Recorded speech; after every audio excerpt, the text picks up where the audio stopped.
So आज आपण main portion जे चालू केलं त्याचं नाव काय? रूप वेगळे आणि प्रकार वेगळे. ऍडजेक्टिव्हचे 3 रूप शिकले ज्याला आपण काय म्हणतो डिग्रीज ऑफ कंपॅरिझन. आणि डिग्रीचे किती प्रकार पडतात? 3. कोणती? Positive degree, comparative degree, superlative degree. Perfect. त्याचा बेस रूट चॅप्टर ऍडजेक्टिव्ह आहे आणि ऍडव्हान्स ग्रामर मध्ये आपल्याला डिग्री शिकायचंय. डिग्री वरती तुम्हाला एक्झाम मध्ये 2 प्रश्न येतात.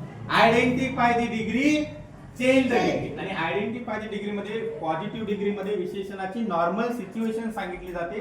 आणि मला सांगा कंपॅरेटिव्ह कशी ओळखायची बरं? त्याच्यामध्ये ध्यान हा शब्द असतो आणि त्याच्यानंतर विशेषणाचं सुपरलेटिव्ह डिग्री मध्ये विशेषणाचं त्या विशेषणाच्या आधी कोणतं आर्टिकल असतं? Change the degree. तीनही याचा तुम्हाला वाक्यात उपयोग करता यायला.